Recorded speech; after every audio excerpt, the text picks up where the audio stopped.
Look at the ratio. Look at the ratio. Hold on. Look at the ratio. Yeah, it's not good. You know it's not good when Colin and Samir cover this. Ruslan. The Watcher YouTube channel. Okay. It's created by 3 guys that left BuzzFeed. Now these 3 guys then go create their own thing, and they wanted to create TV style shows, series on YouTube. That was like their excitement thing. They grow this channel, 2.84 million subscribers. I think they're, a little left leaning. Have 25 employees, the whole 9. And then they announced that they are going to have a subscription, their own streaming service, and all of their back catalog is getting ripped off of YouTube, and they're no longer going to be on YouTube. This backfired, and we're going to explore the... Why create that false binary? Why rip everything? Look at the ratio. Look at the ratio. Hold on. Look at the ratio. Yeah, it's not good. You know it's not good when Colin and Samir cover this. And they're like, why Watcher got... Just at the point where we've hit a bit of a ceiling in terms of what YouTube is able to offer. More than 50% of our business is run by advertising. We are relying on ads to make money, to pay the bills, to run this office, to make beautiful content for all of you guys out there. Unfortunately, over time, the deals that we were getting in 2019, 2020, are looking a lot different than they are today. We're making something for 2 audiences. We're making it for the fans, all of you out there, and we're also making it to please the advertisers. It's difficult to make the stuff that we want to make and also then appeal to the advertisers as well. It costs a certain amount to make content in the way that we do it. We try to put things on the screen that we feel adheres to a certain level of quality that you would find on, say, a Netflix or something like that. But in doing so, it does cost a certain amount. Like, for example, a Ghost Files episode. First, we have to travel to the location itself. We have to pay the location fee. We have to pay freelance staff that comes to help us shoot that when we're shooting in the studio. We have to pay for the studio to shoot the actual episode in. Then we have to pay for post. Before that, we also have to do the pre-production of the episode. And when you add that all up, we're talking about an end of a season that costs hundreds of thousands of dollars. I'm not sitting here complaining that is the bed we've made. Everyone has different missions they're marching towards on YouTube. Ours was to make a television show. And, over time, you start to realize, like, hey, maybe television shows aren't meant for YouTube. Perhaps we should find a different place that's better suited to the content that we're making and can support the dollar amounts that we're putting into each of these episodes so that we're not constantly running around trying to find sources of revenue to support the model. We work from the other direction here, which is like, we start first by looking at what we want to say and think about and talk about, and that's always informed our content, which is why I think our content doesn't necessarily always trend. We've trended quite a few times. But all this to say, you'll still occasionally see us on YouTube. We're gonna post trailers for our shows there. We're gonna have the season premieres of all of our series on there. But if you wanna watch the full seasons of all of our content, the streamer will be the exclusive home for all of that starting May 31st. Steven, talk about money. Yeah, what's this price? You can become a member of Watcher for $5.99 a month or $59.99 a year. We want to keep the price low enough where anybody and everybody is able to afford it, but it also has to support the things that we do here. So that was the number that just made the most sense for the streamer. Okay, cool. So they launched a streamer. Okay. That's $5.99 a month. Not any huge red flags besides like personal choice. So apparently they still have a Patreon. So that's where it gets interesting. Okay. So if you scroll down, a lot of people are not happy. A weird takeaway from this is that people are saying it is super expensive. So people are like, wow, this is extremely offensive. Some people were offensive or expensive? Expensive, sorry. Expensive. A lot of them are saying that $5, anyone can pay $5.99 is such an out of touch comment, and it's 2,500 likes. So apparently a lot of people in this comment section don't believe $5.99 is an attainable price point. That being said, here's what sums it up the best. The merch website wasn't making enough with $80 hoodies, $40 t-shirts, and $45 to $125 mystery boxes. The 13,000 plus subscribers on your active Patreon. 13,000 paid?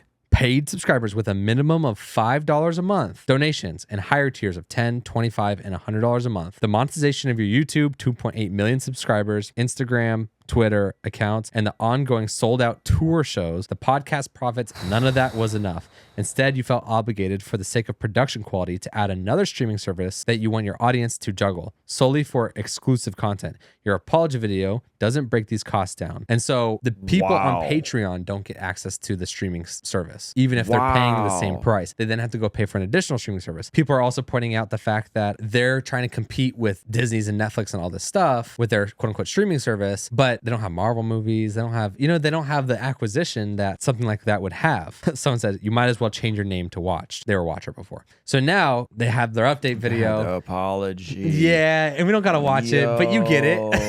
Play me a little bit of the apology. Okay. Oh, this is brutal.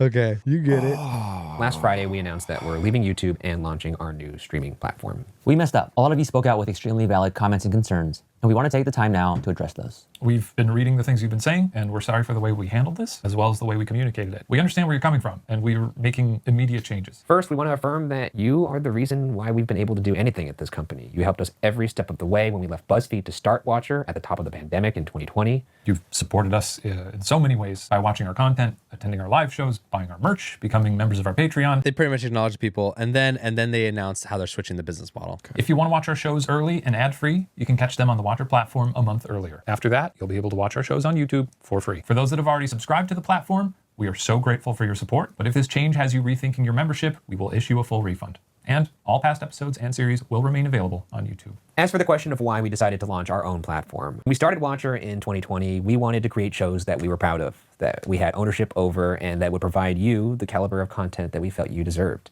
However, we were finding it harder and harder to stay relevant to advertisers and the constantly changing YouTube landscape. We faced some incredibly challenging decisions. We didn't want to compromise our content to ensure they met advertising requirements, and we definitely did not want to lay people off that have brought Watcher to life behind the scenes. And we didn't want to bring Watcher to a close, which would have happened if we stayed solely on YouTube. That's why we decided to launch. Oh, bro. So man.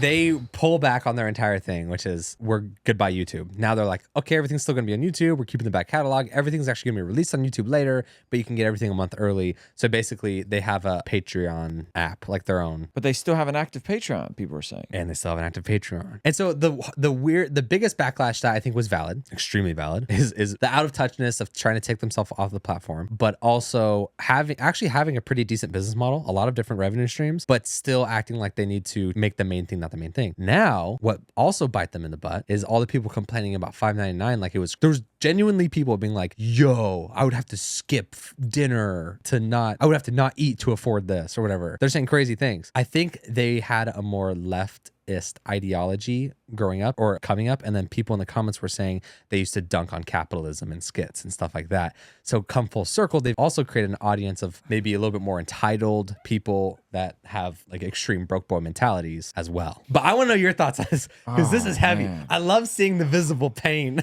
This is awful. This is awful. Well, I think there's a couple of different things at play. One, it sounds like they've built something on the back of advertisers and brand deals, which is, I don't ever think you should build a business that way.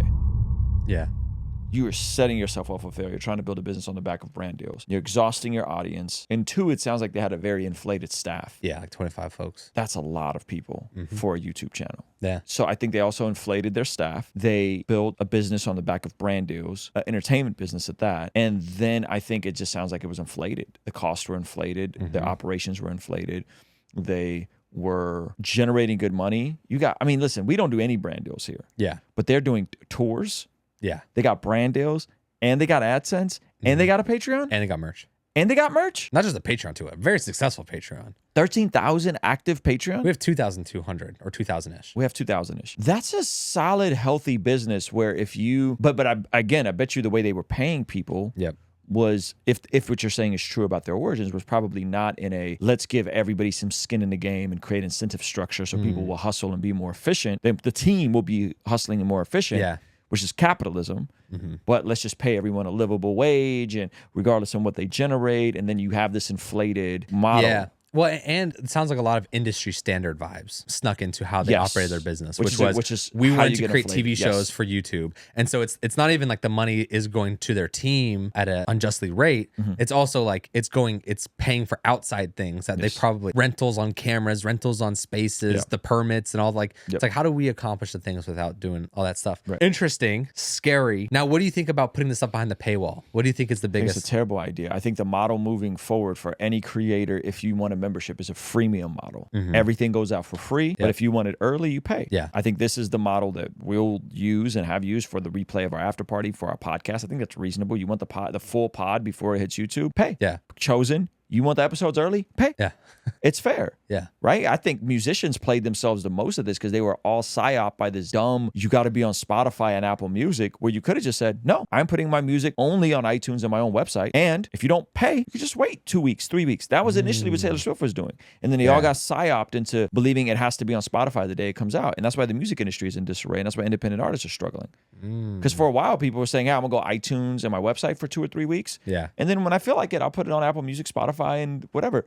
And so I think the freemium model is the model. Give everything away for free. Yeah. If you're a content creator, and put some things behind a paywall if you want to, but you don't put the main thing behind a paywall if you're trying to be an entertainment platform. Yes. If you're trying to make entertainment. Education's a little different. If you have a course, whatever, that's different. Yeah, they also forgot that like TV shows, because they wanted to create TV for YouTube. The whole concept of TV shows, they were free. You would turn on the TV. Maybe you paid for cable. You were watching ads. Exactly. You were watching a disproportionate amount of ads too. You were watching ads every 5 to 8 minutes. Yeah. So they also, but they forget that like either people were paying for cable with lots and lots of channels and they were still getting stuff for free and getting ads. Or they're just watching for free and getting ads. And so the whole like, we're going to try to fit our archaic form of content into this modern box clearly wasn't working. And it is interesting to see, you know what it also could be too, is that it's like when the art, quote unquote, art of creating is the North Star of everything in your business. So it's like, we want to create things we're passionate about and that are on our hearts. And you guys have always stood behind us. There's like this mix of putting you and your art first before what's beneficial for the audience. And so it's a self-serving ask. So it's a blend of two things. Like TV was very like, what are people going to watch? Let's make what they're going to watch. Yes. And it swings that way. And then YouTube in the early days was very much like, I want to create what I want to create. And people were like, yes, I want to support an independent creator and their passion. But that's not sticking around. And it's often blending now to being like, okay, you need to mix in what you want to do, what you want to communicate, and what the people need. And you need to be not self-serving. You need to serve the audience. But instead, they're trying to be, we want to create what we want to create, but they want to be on either side of the spectrum at the same time. And they want to ask, support us in this big thing, but we want to create what we want to create and not for you. And so it was like this, it became what was $5 a month became a big ask of like what you used to get for free.